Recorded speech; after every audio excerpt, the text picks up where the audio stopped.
Hello students, एडुविला point channel में आपका स्वागत है। और आज की वर्कशीट है वर्कशीट नंबर 54। ये वर्कशीट क्लास 9 सामाजिक विज्ञान की वर्कशीट है, जिसमें हम लोग इतिहास के पाठ 1 को पढ़ रहे हैं। और आज पाठ 1 फ्रांसीसी क्रांति के 6ठे भाग को पढ़ने जा रहे हैं। तो चलिए शुरू करते हैं। हमने पीछे से बहुत सारे पार्ट्स इसके पढ़ लिए हैं। अब नेक्स्ट पार्ट है कि महिलाओं के लिए क्रांति का अर्थ, मतलब फ्रांसीसी क्रांति में महिलाओं के लिए क्रांति का क्या अर्थ था, आज उसको हम समझेंगे। महिलाएं फ्रांसीसी क्रांति की गतिविधियों में सक्रिय रूप से शामिल थी, मतलब ये बढ़ चढ़कर हिस्सा ले रही थी। उन्हें उम्मीद थी कि क्रांतिकारी सरकार उनका जीवन सुधारने हेतु ठोस कदम लेगी। अधिकांश महिलाओं के पास पुरुषों की तुलना में बेहद कम अवसर उपलब्ध थे, मतलब महिलाओं को वहाँ कम अवसर दिए जाते थे और महिलाओं को दबा कर रखा जाता था और पुरुषों की बराबरी का हक उन्हें नहीं दिया जाता था। महिलाओं ने अपने हितों पर चर्चा करने के लिए राजनीतिक क्लब शुरू किए और अखबार निकाले। उनकी एक प्रमुख मौग पुरुषों के समान अधिकार की प्रमुख मांग जो थी वो पुरुषों के समान राजनीतिक अधिकार की थी। मतलब फ्रांस में महिलाओं को पुरुषों के बराबर राजनीतिक अधिकार प्राप्त नहीं थे।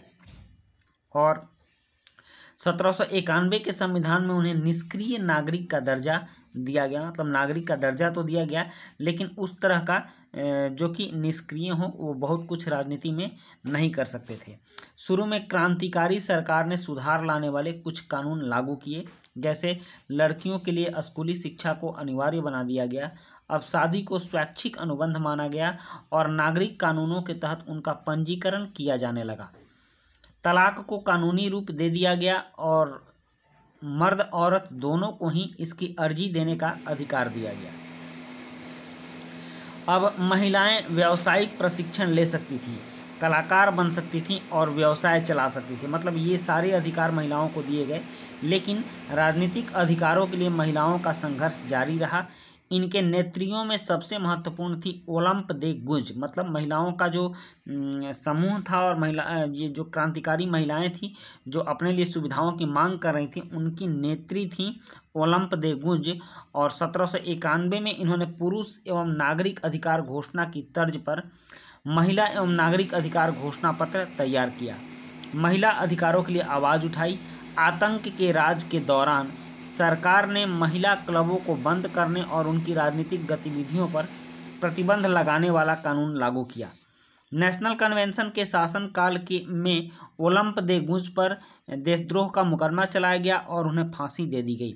अंततः 1946 में फ्रांस की महिलाओं ने मताधिकार हासिल कर लिया, मतलब महिलाओं को भी राजनीतिक अधिकार मिल गए। नेक्स्ट टॉपिक है दास प्रथा और क्रांति। क्रांति में दास प्रथा का क्या स्थान और महत्व था, इस बात को हम समझते हैं। उपनिवेशों में दास प्रथा का उन्मूलन जैकोबिन शासन के क्रांतिकारी सामाजिक सुधारों में से एक था। मतलब कि जैकोबिन शासन जब स्टार्ट हुआ तो इसने दास प्रथा का उन्मूलन शुरू किया और कैरिबियाई उपनिवेश तंबाकू, नील, चीनी एवं कॉफ़ी जैसी वस्तुओं के महत्वपूर्ण आपूर्तिकर्ता थे। अपरिचित एवं दूर देश जाने और काम करने के प्रति यूरोपियों की अनिच्छा से श्रम की कमी को यूरोप, अफ्रीका एवं अमेरिका के बीच त्रिकोणीय दास व्यापार द्वारा पूरा किया गया।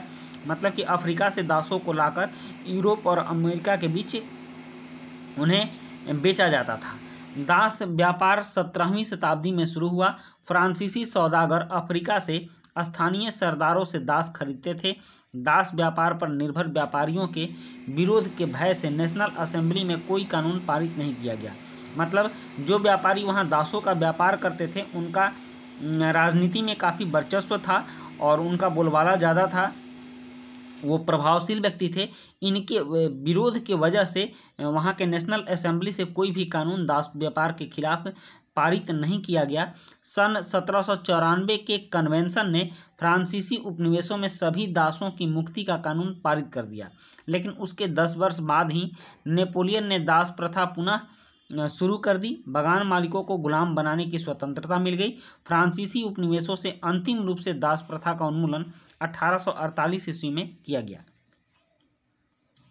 इसके बाद फ्रांसीसी क्रांति का अंतिम ये नेक्स्ट टॉपिक है फ्रांसीसी क्रांति की विरासत, कि इस क्रांति से हमें विरासत में क्या मिली, मतलब कि क्या हमें हासिल हुआ और विश्व को इस क्रांति से क्या समझ मिली और बाकी देशों ने इससे क्या क्या हासिल किया। तो फ्रांसीसी क्रांति से स्वतंत्रता और जनवादी अधिकारों के विचार फ्रांसीसी क्रांति की सबसे महत्वपूर्ण विरासत थे। मतलब यहाँ से स्वतंत्रता, समानता और बंधुत्व की जो भावना का विचार पूरे विश्व में फैला है, इसका प्रसार पाया है, इसका जो जड़ था, मूल था, वो फ्रांसीसी क्रांति ही थी। 1799 में सेंसरशिप की समाप्ति हुई, मतलब कि प्रेस पर से अधिक नियंत्रण हटा दिया गया और प्रेस को स्वतंत्रता दी गई। अधिकारों के घोषणा पत्र ने भाषण एवं अभिव्यक्ति की स्वतंत्रता को नैसर्गिक अधिकार घोषित कर दिया। मतलब कि वहाँ पर भाषण, कुछ भी बोलने और अभिव्यक्ति की स्वतंत्रता को नैसर्गिक अधिकार दिया गया और इस चीज़ को फ्रांस से ही प्रेरित होकर हमारे देश में भी लागू किया गया है। भारतीय संविधान के अनुच्छेद 19 क में यह प्रावधान दिया गया है कि कोई भी व्यक्ति अपने विचार रख सकता है, जिसके कारण हम लोग न्यूज़पेपर, अखबार पढ़ पाते हैं, सोशल मीडिया में कुछ भी हम लोग लिख पाते हैं, किसी के भी खिलाफ कुछ बोल पाते हैं और राजनीतिक टीका टिप्पणी भी कर पाते हैं। तो यह इसी का आधार है कि यहाँ भाषण और अभिव्यक्ति की स्वतंत्रता हमें मिली है और इसका जो स्रोत है वो फ्रांसीसी क्रांति ही है। ये विचार फ्रांस से निकलकर बाकी दुनिया में फैले, इनके कारण सामंती व्यवस्था का नाश हुआ। मतलब स्वतंत्रता, समानता और बंधुत्व का जो भावना फ्रांस की क्रांति 1789 से पूरे विश्व में चली, इस भावना की वजह से ही पूरे विश्व में सामंती व्यवस्था का नाश हुआ और औपनिवेशिक समाजों ने स्वतंत्रता के अपने आंदोलन में दासता से मुक्ति के विचार को नई परिभाषा दी। तो इस तरह से फ्रांसीसी क्रांति ने विरासत में हमें बहुत कुछ दिया और बहुत कुछ सीख भी दी। इसके बाद इस वर्कशीट के कुछ प्रश्न यहाँ दिए हुए हैं, जैसे फ्रांसीसी महिलाओं के अधिकार, फ्रांसीसी महिलाओं के लिए क्रांति का क्या अर्थ और महत्व था। दूसरा प्रश्न है फ्रांस की राजनीति और व्यापार में दासों का क्या महत्व रहा। तीसरा प्रश्न है फ्रांसीसी क्रांति के बाद कौन कौन से कानून बने जिनसे आम लोगों का जीवन प्रभावित हुआ।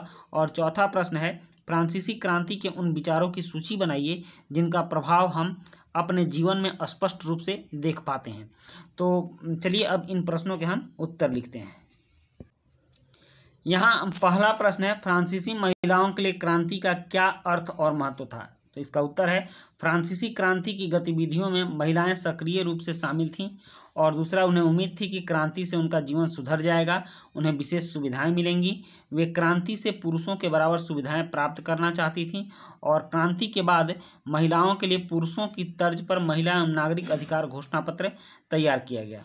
और इसके बाद दूसरा प्रश्न है प्रश्न 2, फ्रांस की राजनीति और व्यापार में दासों का क्या महत्व है। तो इसका उत्तर है उपनिवेश में कृषि कार्य, खासकर बागानी कृषि, दासों पर ही निर्भर थी और फ्रांस के बहुत से लोग दास व्यापार करते थे।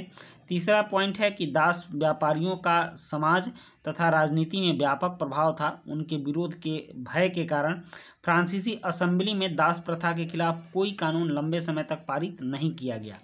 उसके बाद तीसरा प्रश्न है फ्रांसीसी क्रांति के बाद कौन कौन से कानून बने जिनसे आम लोगों का जीवन प्रभावित हुआ। तो इसका उत्तर है फ्रांसीसी क्रांति के बाद निम्न कानून बने जिनसे आम लोगों का जीवन प्रभावित हुआ। लड़कियों के लिए स्कूली शिक्षा को अनिवार्य बना दिया गया, शादी को शैक्षिक अनुबंध माना गया और कानून के तहत उनका पंजीकरण किया जाने लगा। तीसरा पॉइंट है तलाक के लिए मर्द और औरत दोनों को अर्जी देने का अधिकार दिया गया। चौथा पॉइंट है महिलाओं के लिए व्यावसायिक प्रशिक्षण, कलाकारी, व्यवसाय आदि के रास्ते खोल दिए गए। और चौथा प्रश्न है फ्रांसीसी क्रांति के उन विचारों की सूची बनाइए जिनका प्रभाव हम अपने जीवन में स्पष्ट रूप से देख पाते हैं। तो इसका उत्तर है फ्रांसीसी क्रांति के जो विचार थे वो स्वतंत्रता का अधिकार, समानता का अधिकार, प्रेस की स्वतंत्रता का अधिकार और भाषण एवं अभिव्यक्ति का अधिकार, जिससे हमारा जीवन प्रभावित होता है और इसका प्रभाव हमारे जीवन पर भी दिखता है। तो बच्चों ये थी आपकी वर्कशीट और आपने पूरी वर्कशीट कंप्लीट की, इसके लिए आपको बहुत बहुत धन्यवाद। मिलते हैं नेक्स्ट वर्कशीट में। Thank you.